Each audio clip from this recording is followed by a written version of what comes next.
말씀하겠습니다. 오늘은 다니엘서 11장 36절부터입니다.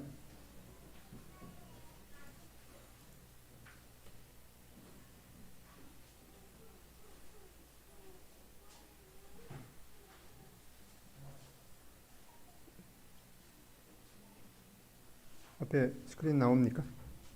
네. 다니엘서 11장 36, 39절 다 같이 읽겠습니다.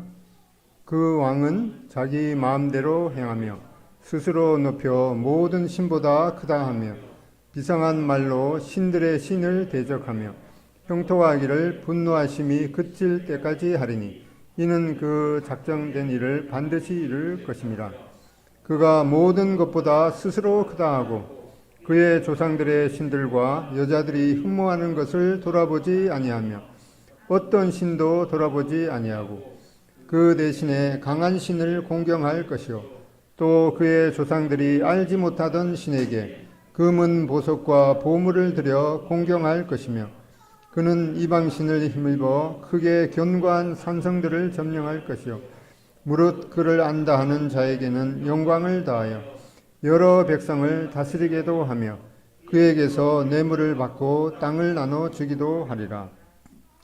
예, 이 다니엘서 11장 말씀이 상당히 긴 시간에 걸쳐서 그리고 여러 사람들이 등장하기 때문에 짧게 이렇게 나누어서 보고 있습니다. 오늘 내용은 마지막 때 이 대환난 시에 등장할 이 적그리스도에 대해서 살펴보겠습니다. 이 다니엘서 11장 36절부터 12장 4절까지는 그 먼 미래에 대한 예언입니다. 앞에 우리가 살펴봤던 다니엘서 11장 5절과 20절에 걸쳐서는 이스라엘을 중심으로 해서 남방왕, 이집트 지역과 이 북방 왕들의 여러 시기에 걸쳐서 계속되는 그 갈등 상황을 말씀합니다. 그리고 바로 앞전에 살펴봤던 다니엘서 11장 21절부터 35절까지는 그 안티오코스 4세 별칭이 에피파네스라고 하는 이 아주 그 비열한 사람이고 자신을 마치 그 신의 현현이다라고 그 교만하게 행했던 이러한 이야기는 이 다니엘 시대부터 이 가까운 미래에 관한 예언으로서 지금은 이미 성취된 과거이겠습니다. 그리고 오늘 이제 살펴보게 되는 11장 36절부터 12장 4절까지는 이 그 다니엘의 70번째 일에 해당되는 7년 동안의 사건이기 때문에 다니엘 시대에는 먼 미래에 대한 이야기고 아직까지 성취되지 않는 미래로 남아 있습니다. 그래서 이 그 다니엘서가 이해하기 힘든 그런 책이기도 하지만은 이제 다니엘서를 좀 그 딱딱한 그런 그 말씀과 음식에 속하겠습니다. 그래서 이 다니엘서를 좀 잘 이해하게 되면은 다니엘서를 끝내고 주님이 허락하시면은 이 요한계시록을 말씀을 살펴보게 될 텐데 그때 가서 또 다시 반복되기 때문에 지금 이해가 안 되면 그때 가서 또 이해할 수가 있겠습니다. 대략적인 그 개요를 살펴보면은 이 다니엘 11장 36절 이후에는 이 마지막 때 다니엘 9장에 나오는 이 70번째 일에 해당되는 그 7년 동안의 사건에 해당되겠습니다. 오늘 살펴보게 되는 11장 36절부터 39절까지는 마지막 때 대환난 시대 이 적그리스도의 등장에 대해서 말씀하고 그 이어서 11장 40절부터 11장 마지막까지는 이 마지막 때 이 적그리스도의 이 최후 전쟁이라고 하는 그 이 아마겟돈 이 전쟁에 대한 내용이 나옵니다. 그리고 이제 12장 1절로 3절 4절까지는 그 대환난 시에 하나님의 백성 이스라엘의 미래가 어떻게 될 것인가에 대해서 말씀하고 있습니다. 이렇게 이 미래에 대한 그 이야기가 나오는데 우리가 중요한 것은 이제 여기 적그리스도가 등장하게 되는데 우리 주 예수 그리스도께서 이제 우리 주 예수 그리스도를 구주와 주님으로 영접하지 않고 계속해서 믿음을 받아들이지 않을 때 이제는 이 마지막 때에는 이 무시무시한 적그리스도의 그 통치하에 들어가서 이제는 두 번 다시 주님께로 돌아올 그런 그 영생을 얻을 그런 기회가 없기 때문에 아직까지 이 믿음을 확신하지 못한 분은 이 시간에 내가 우리 주 예수 그리스도를 구주와 주님으로 영접하지 않을 시에는 이 무서운 이 적그리스도의 그 통치하에 들어가서 이제는 두 번 다시 소망이 없겠구나라고 하는 그런 간절한 마음으로 또 이 말씀을 이해하는 것이 필요하겠습니다. 그리고 방금 읽었던 이 11장 36절에 이 그 왕이라고 하는 그 내용이 나오는데 이 그 왕이 누군가에 대해서 이 방금 읽은 말씀을 통해서 보면은 이 애매한 그런 그 내용이 나옵니다. 그럼 도대체 이 11장 36절에 나오는 이 그 왕이 도대체 누구인가? 결론적으로 말씀드리면 위에 있는 것처럼 그 왕은 마지막 때, 즉 다니엘서 9장에 나오는 다니엘의 70번째 일에 7년 동안 등장하게 될 이 적그리스도를 가리키게 되겠습니다. 그 근거에 대해서 보면은 이 앞장 다니엘서 10장 14절에 보면은 이러한 예언을 말씀하면서 이 마지막 날 때까지를 포함하고 있습니다. 그러니까 마지막 때에 등장하게 될 이 적그리스도이겠죠. 그리고 바로 앞절에 있는 11장 35절에도 이 마지막 때를 언급하면서 그리고 일단 그 마지막 때 적그리스도의 예표가 되는 안티오코스 에피파네스에 관한 그런 묘사를 마무리하고 있습니다. 그리고 우리가 방금 읽었듯이 11장 36절을 읽으면서 그 앞에 이 그리고라는 말을 가로를 쳐놨죠. 우리 성경에는 이 그리고라는 말이 들어있지 않은데 원래 이 성경에는 여기에 36절에 앞의 내용과 약간은 이제 전환을 의미하는 그리고 나서 그 다음에라는 그런 내용이 나오기 때문에 앞에 에피파네스에 대한 그런 내용이 일단은 마무리된 것을 우리가 생각할 수가 있겠습니다. 그리고 앞부분 그러니까 11장 36절부터 우리가 살펴보고 있는데 그 앞부분에는 지난번에 살펴봤던 안티오코스 4세 에피파네스에 의해서 이러한 내용들이 역사적으로 이미 성취가 되었고 그리고 안티오코스 4세 에피파네스가 이 무시무시한 그런 핍박을 하기 때문에 마카비 형제가 이제 혁명을 일으킨 그런 역사적인 성취도 살펴봤습니다. 그리고 이제 안티오코스는 이미 죽었습니다. 이 죽은 내용은 그 성경 외경에 나오는 이 마카베오상 6장에 보면은 이 안티오코스가 페르시아에서 죽었다고 기록하고 있습니다. 그러니까 이제 11장 36절 이후의 말씀은 이 안티오코스에 대한 이야기가 아니고 이제 아직 성취되지 않는 그런 미래이기 때문에 이 마지막 환란 시에 나타나게 될 이 적그리스도를 가리킨다는 것을 생각할 수가 있겠습니다. 그리고 11장 40절에 보면은 마지막 때에 남방왕이 그와 힘을 겨룰 것이나 여기 그가 이제 적그리스도를 의미하겠죠. 그 다음에 북방왕이 병거와 마병과 많은 회오리 바다처럼 그에게로 마주와서 여기는 그는 또 적그리스도를 의미하겠죠. 여러 나라에 침공하여 물이 넘침같이 지날 것이요 이렇게 말씀하고 있기 때문에 여기 그 왕은 안티오코스는 이미 죽었기 때문에 그 왕이 안티오코스 4세 에피파네스가 아니고 이 안티오코스도 북방 왕의 그 계보에 속하죠. 그래서 여기 나타나는 북방 왕과는 구별되는 인물일 것이다라고 하는 그런 그 분별을 우리가 할 수가 있겠습니다. 그 다음에 다섯 번째로 11장 36절 그리고 11장 마지막까지의 단락의 내용은 이미 앞에서 8장, 7장이나 8장에 또 이런 내용이 나왔죠. 이 앞에서 등장하게 될 적그리스도의 예언으로 판명된 그런 말씀과 조화를 이루기 때문입니다. 7장 다니엘서 7장 24절 그 열불은 그 나라에서 일어날 열왕이요 그 후에 또 하나가 일어나리니 그는 먼저 있던 자들과 다르고 또 새 왕을 복종시킬 것이며 라고 하는 이 마지막 때에 나타날 적그리스도에 관한 말씀과 이제 조화를 이루기 때문에 이 11장 36절에 그 왕은 에피파네스가 아니라 이 적그리스도를 가리키는 것이다 라고 생각할 수가 있겠습니다. 그리고 여섯 번째로 이제 12장 1절에 보면 그 왕의 통치 기간 중에 대환난이 도래할 것을 말씀하기 때문에 그 왕은 마지막 때에 나타날 저 그리스도일 거다라고 하는 그런 그 생각을 우리가 확실하게 할 수가 있겠습니다.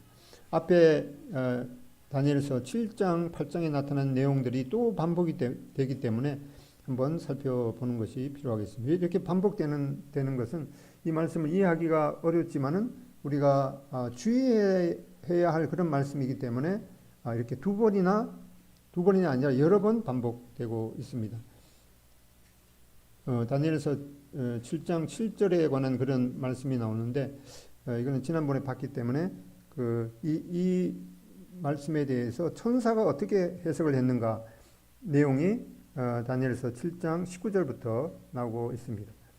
이렇게 넷째 짐승에 대해서 나오는데 넷째 짐승은 이 10개의 뿔과 이 철 이빨을 가진 짐승인데 이것이 두 번 가까운 성취도 있고 먼 미래에 대한 성취도 있다고 말씀드렸는데 가까운 성취는 다니엘 시대에 이제 시대를 기준으로 해서 앞으로 나타나게 될 로마를 가리키는 것이고 또 먼 미래의 성취는 이 로마의 그런 성취가 된 이후에 상당한 공백 기간이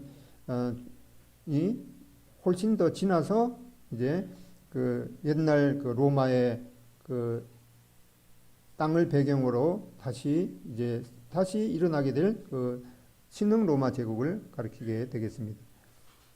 천사의 해석을 보면은 이에 내가 넷째 짐승에 관하여 확실히 알고자 하였더니 곧 그것은 모든 짐승과 달라서 심히 무섭더라. 그 이는 쇠요 그 발톱은 노신이 먹고 부서뜨리고 나머지는 발로 밟았으며 또 그것의 머리에 있는 10뿔이 있고 그 외에 또 다른 뿔이 나오매 3뿔이 그 앞에서 빠졌으며 그 뿔에는 눈도 있고 큰 말을 하는 입도 있고 그 모양이 그의 동류보다 더 커 보이더라. 내가 본즉 이 뿔이 성도들과 더불어 싸워 그들에게 이겼더니 모신자가 이처럼 이르되 넷째 짐승은 곧 넷째 나라인데 그래서 이 짐승의 모습으로 나타나는 것은 마지막 때 이런 짐승이 나타나는 것이 아니라 이러한 그 상징을 통해서 말씀하는 것은 넷째 나라가 일어난다라고 하면서 이는 다른 나라들과 달라서 온 천하를 삼키고 밟아 부서뜨릴 것이며 그 10뿔은 그 나라에서 일어나는 10왕이다. 이렇게 말씀하고 있습니다. 그래서 7장 8절에 보면 내가 그 뿔을 유심히 보는 중에 다른 작은 뿔이 그 사이에서 나더니 첫 번째 뿔 중에 셋이 그 앞에서 뿌리까지 뽑혔으며 이 작은 뿔에는 사람의 눈 같은 눈들이 있고 또 입이 있어 큰 말을 하였더라. 이렇게 넷째 짐승으로 묘사된 그 마지막 왕국에서 이 나중에 나오는 작은 뿔이 있는데 그 작은 뿔이 바로 오늘 살펴보게 될 이 소생할 로마 제국의 장래 우두머리로서 장래 그 대환난 시기에 등장할 바로 적그리스도의 모습을 미리 다니엘서 7장에서 말씀했습니다. 이렇게 11번째 작은 뿔이 났는데 옆에 있던 3개의 뿔이 뿌리채 뽑히게 되었습니다. 그리고 이 내용에 대해서 이제 천사의 해석은 다니엘서 7장 24절에 그 10뿔은 그 나라에서 일어날 10왕이요 그 후에 또 하나가 일어나리니 그는 먼저 있던 자들과 다르고 또 새 왕을 복종시킬 것이며 그가 장차 지극히 높으신 이로 이를 말로 대적하며 또 지극히 높으신 이의 성도를 괴롭게 할 것이며 또 그가 또 때와 법을 고치고자 할 것이며 성도들은 그의 손에 붙임받아 한때 두 때와 반 때를 지나리라. 그러나 심판이 시작되면 그는 권세를 빼앗기고 완전히 멸망할 것이요 나라와 권세와 온 천하 나라들의 위세가 지극히 높으신 이의 거룩한 백성에게 붙임받으리니 그의 나라는 영원한 나라이라. 모든 권세 있는 자들이 다 그를 섬기며 복종하리라. 이렇게 한때, 두때, 반때는 한때는 1년, 두때는 2년, 반때는 6개월이니까 3년 반 개월수로 하면은 42개월, 1260일. 이것이 바로 대환난의 기간인데 그 대환난 기간 중에 이 작은 뿔로 상징되는 적그리스도가 하나님을 모독하고 또 대환난 시대에 믿음을 고백하는 이 성도들을 박해하게 되고 그렇지만 주님께서 재림하시게 됨으로 말미암아서 이제 멸망당하게 되는 말씀을 하고 있습니다. 이렇게 그 눈이 있고 말을 하고 커 보인다는 것은 비상한 통찰력과 자랑, 교만, 신성, 모독을 하게 되고, 그리고 이 세계 뿌리째 뽑히다는 것은 이제 적그리스도가 이 군사적인 정복을 통해서 주변 나라를 이제 정복하게 되는 그런 이 어떤 인물에 대해서 말하는 것이 바로 이 작은 뿔로 상징 되겠습니다.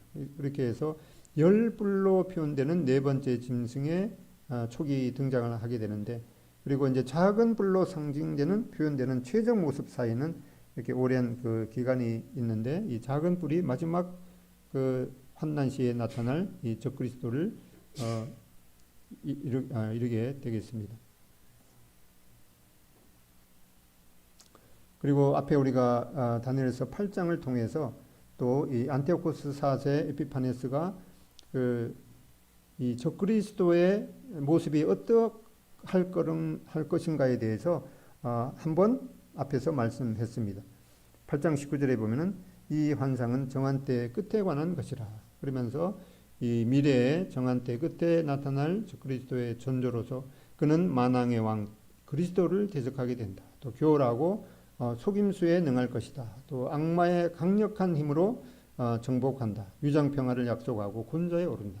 다른 이, 즉 사탄의 조종을 받는다. 이스라엘의 대적이 되고 자기 권세에 복종시킬 것이다. 또 만왕의 왕이신 그리스도를 대적하게 되겠습니다. 또 그의 통치는 하나님의 심판으로 종결되겠습니다. 이제 이러한 내용에 대해서 다니엘서 7장, 8장에 한번 말씀하고 있는데, 이제 그러한 내용이 여기 11장에 다시금 반복되고 있습니다.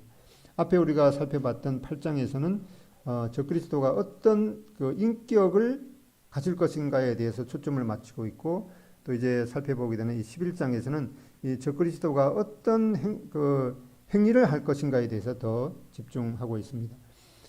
첫 번째, 적그리스도는 자기 뜻대로 행하는 독재자일 것이다. 이 다니엘서 11장 36절에 보면은 그 왕은 자기 마음대로 행하며, 적그리스도는 이 우리 주 예수 그리스도께서는 성부 하나님의 뜻대로 행했지만은 이 적그리스도는 자기 마음대로 행하는 독재자의 모습을 나타냅니다. 또 두 번째, 이 적그리스도는 이 절대적인 권위를 갖기 전에 먼저 이 연합제국의 이 열왕과 권력을 공유하다가 열왕 중에 셋을 정복한 후에 사실상 그의 지배권을 취하는 것을 앞에 봤습니다. 작은 뿔이 그 사이에서 나다니 첫 번째 뿔 중에 셋이 그 앞에서 뿌리까지 뽑혔으며, 그 다음에 세 번째로 적그리스도는 스스로 높일 것이다. 다니엘서 11장 36절 중반절에 스스로 높여, 우리 주님께서는 오히려 자기를 비워 종의 형체를 가지사 사람들과 같이 대신 우리 주님과는 정반대의 모습을 나타냅니다. 또 적그리스도는 스스로 모든 신들보다 크다 할 것입니다. 여기 안티오코스 4세는 다른 신들보다 크다고 한 것은 아니라 다른 신들과 같은 사람이다.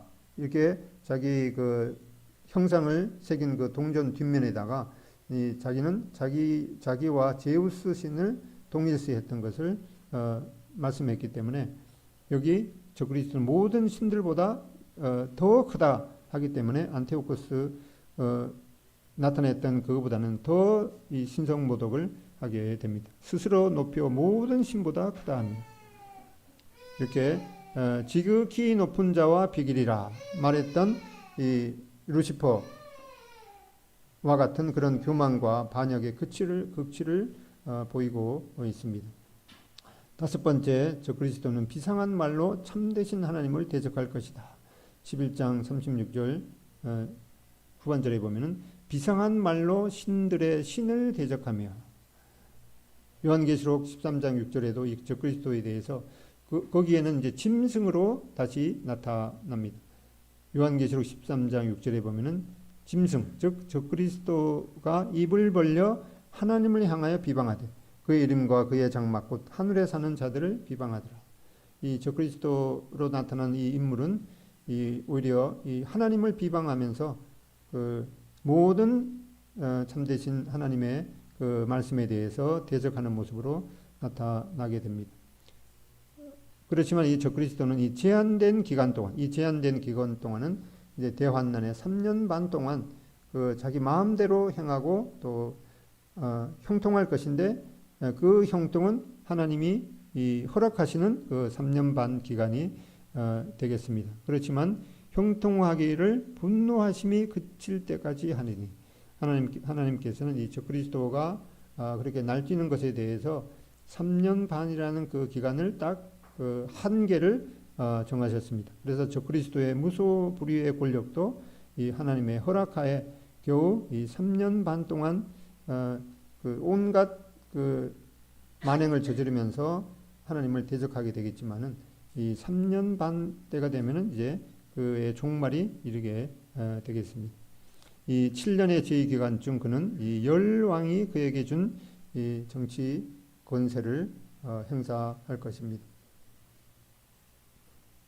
그리고 8번째, 적그리스도는 모든 종교를 적대시하고 자신이 신으로 더 위대하게 높일 것임을 말씀하고 있습니다. 11장 37절에 보면은 그가 모든 것보다 스스로 크다 하고 그의 조상들의 신들과 여자들이 흠모하는 것을 돌아보지 아니하며 어떤 신도 돌아보지 아니하고 이 자신의 그 종교적인 유산이죠. 그의 조상들의 신과 이 메시아에 대한 소망과 모든 종교를 무시할 것입니다.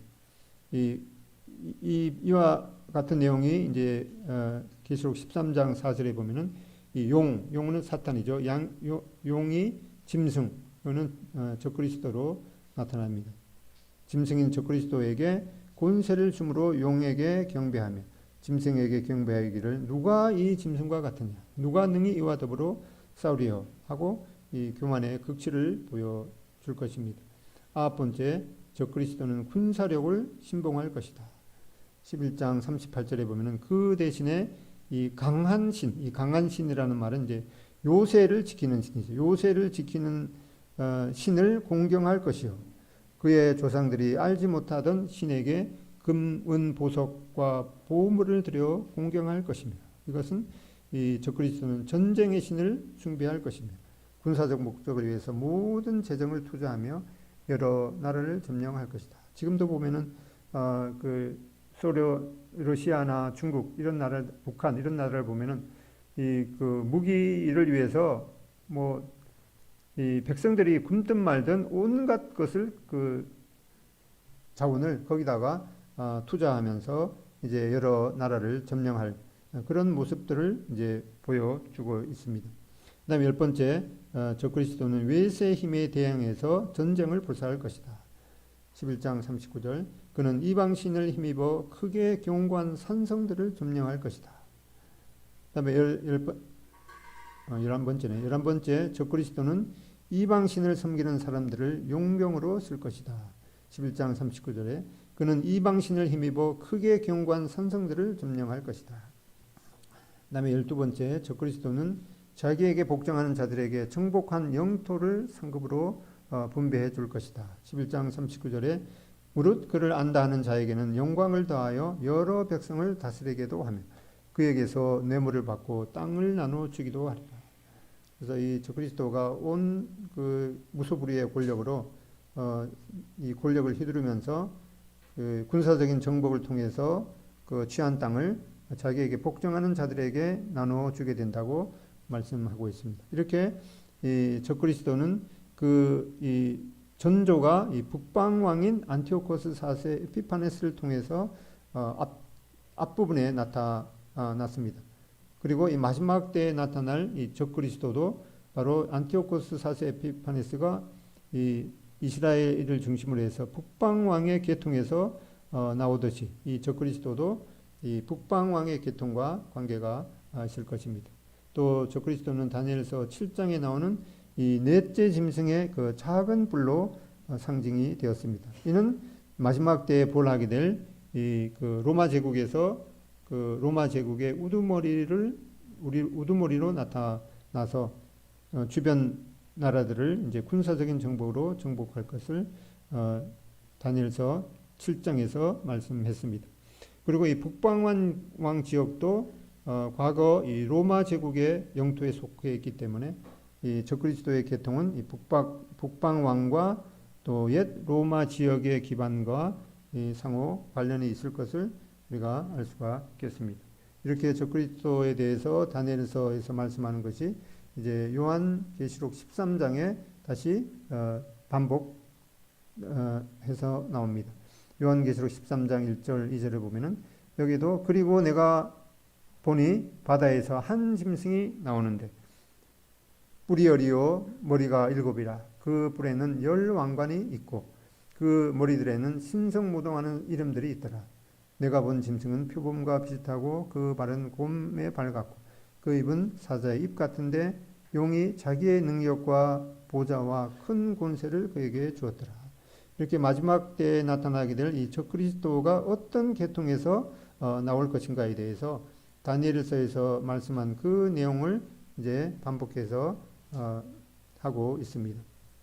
그리고 그 권세는 내가 본 짐승은 표범과 비슷하고 그 발은 곰의 발 같고 그 입은 사자의 입 같은데 용이 자기의 능력과 보좌와 큰 권세를 그에게 주었더라.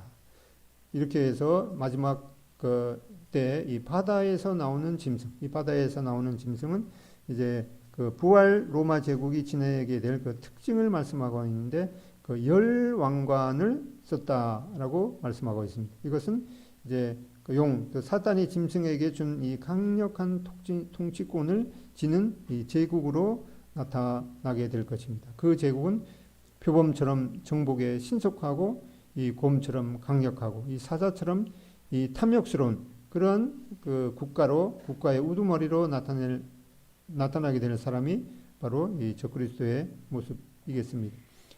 데살로니가후서 2장 9절에도 악한 자의 나타남은 사탄의 활동을 따라 모든 능력과 표적과 거짓 기적과 불의의 모든 속임으로 멸망하는 자들에게 있게 된다. 이렇게 해서 이제 사람들은 이러한 그 마지막 때에 나타나게 될 이 적그리스도가 이제 어떤 모습인가니 요한계시록 13장 3절에도 그의 머리 하나가 상하여 죽게 된 것 같으니 그 죽게 되었던 상처가 나오매 온 땅이 그를 놀랍게 여겨 짐승을 따르고 용이 짐승에게 권세를 주므로 용에게 경배하며 짐승에게 경배하여 이르되 누가 이 짐승과 같으냐 누가 능히 이와 더불어 싸우리요. 그래서 이 마지막 때에 나타나게 될 적그리스도는 거의 뭐 죽었다라고 하는 그런 소문이 있었는데 알고 보더니만은 이렇게 다시 죽게 되었던 상처가 나와서 이제는 이 누가 이와 더불어 이 사람과 더불어 싸우랴라고 하는 이제 그 적그리스도를 환호하게 될 것을 말씀하고 있습니다.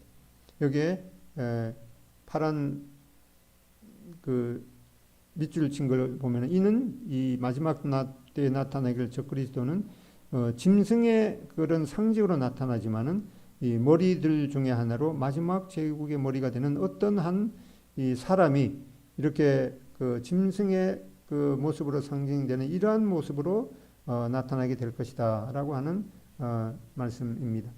그는 적그리스도는 철저하게 그리스도와 같아지려는 그런 그 시도를 하게 됩니다. 주님께서 주님에 대해서 말씀하기를 한 어린 양이 서 있는데 일찍이 죽임을 당한 것 같아라. 이렇게 주님의 죽으심과 부활에 대해서 말씀하고 있는데 이 적그리스도도 그의 머리 하나가 상하여 죽게 된 것 같으니 그 죽게 되었던 상처가 나오매 온 땅이 놀랍게 여겨 짐승을 따르고 이렇게 적그리스도도 이 어린 양 죽음을 당하신 어린 양의 그런 모습을 흉내 내게 되겠습니다. 이제 신학에 와서 이 적그리스도에 대해서 말씀하기를 요한일서 2장 8절 아이들아 지금은 마지막 때라 적그리스도가 오리라는 말을 너희가 들은 것과 같이 지금도 많은 적그리스도가 일어났으니 그러므로 우리가 마지막 때인 줄 아노라. 거짓말하는 자가 누구냐? 예수께서 그리스도임을 부인하는 자가 아니냐? 아버지와 아들을 부인하는 자 그가 바로 이 적그리스도니 예수를 시인하지 아니한 영마다 하나님께 속한 것이니 이것이 곧 적그리스도의 영이니라. 오리라 한 말을 너희가 들었거니와 벌써 이 세상에 있느니라. 이렇게 말씀하고 있습니다. 또 요한일서 1장 7절 미혹하는 자가 세상에 많이 나왔으니 이는 예수 그리스도께서 육체로 오심을 부인하는 자라. 이런 자가 미혹하는 자요 적그리스도다 하고 경고하고 있습니다. 이렇게 구약에는 에덴 동산의 뱀이라든가 또 니므롯, 또 바로, 또 느부갓네살, 앞에 우리가 살펴봤던 안티오코스 4세 에피파네스, 이러한 그 인물이 바로 이 적그리스도의 그 모형으로 나타났고, 또 다니엘서 7장에는 그 14째 짐승의 이 작은 뿔로 말씀했습니다. 다니엘서 9장 27절에 보면 그가 장차 많은 사람들과 더불어 한 일의 동안의 언약을 굳게 맺고 그가 그 일의 절반의 제사와 예물을 금지할 것이며 또 포악하여 가정한 것이 날개를 의지하여 설 것이며, 이렇게 이 다니엘서 9장 27절에 나오는 이 그라고 표현된 이 그가 바로 이 포악하여 가정한 것이 날개를 의지하여 서게 되는 이 적그리스도에 대해서 말씀하고 있는데, 마태복음 24장 15절에도 주님께서 직접 말씀하기를 그러므로 너희가 선지자 다니엘이 말한 바 멸망에 가정한 것이 거룩한 곳에 선 것을 보거든. 바로 이 시기가 적그리스도가 등장하게 되는 시기라고 주님께서도 말씀하셨습니다. 이 다니엘서 11장 36, 37절에 언급하고 있는 이 적그리스도에 대해서 이 데살로니가 후서 2장에도 말씀하고 있는데, 그 요약을 해보면은 적그리스도는 성전에 앉아서 자칭 하나님이라 할 것이다. 이 거룩한 곳에 멸망에 가정한 것이 서게 되는 거죠. 그다음에 사탄의 역사로 모든 능력과 표적과 거짓 기적을 행할 것이다. 그래서 이 기적이라고 해서 이것이 반드시 다 하나님께로부터 나온 것이 아니라 이렇게 사탄의 역사로 이런 병고침과 표적과 거짓과 기적이 나타나기 때문에 우리는 이 어떤 그런 그 기적에 대해서 저것이 하나님의 능력이다 이렇게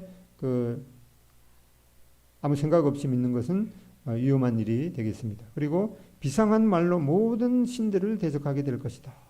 또 메시아를 무시하게 되고 또 불의의 모든 이 속임수를 쓰게 된다고 말씀하고 있습니다.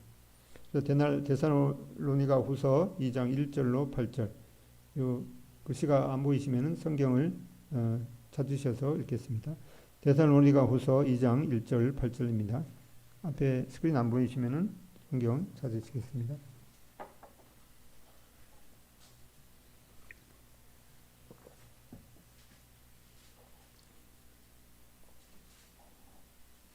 찾으셨으면 데살로니가 후서 2장 1절로 8절까지 다 같은 목소리로 천천히 읽겠습니다. 시작.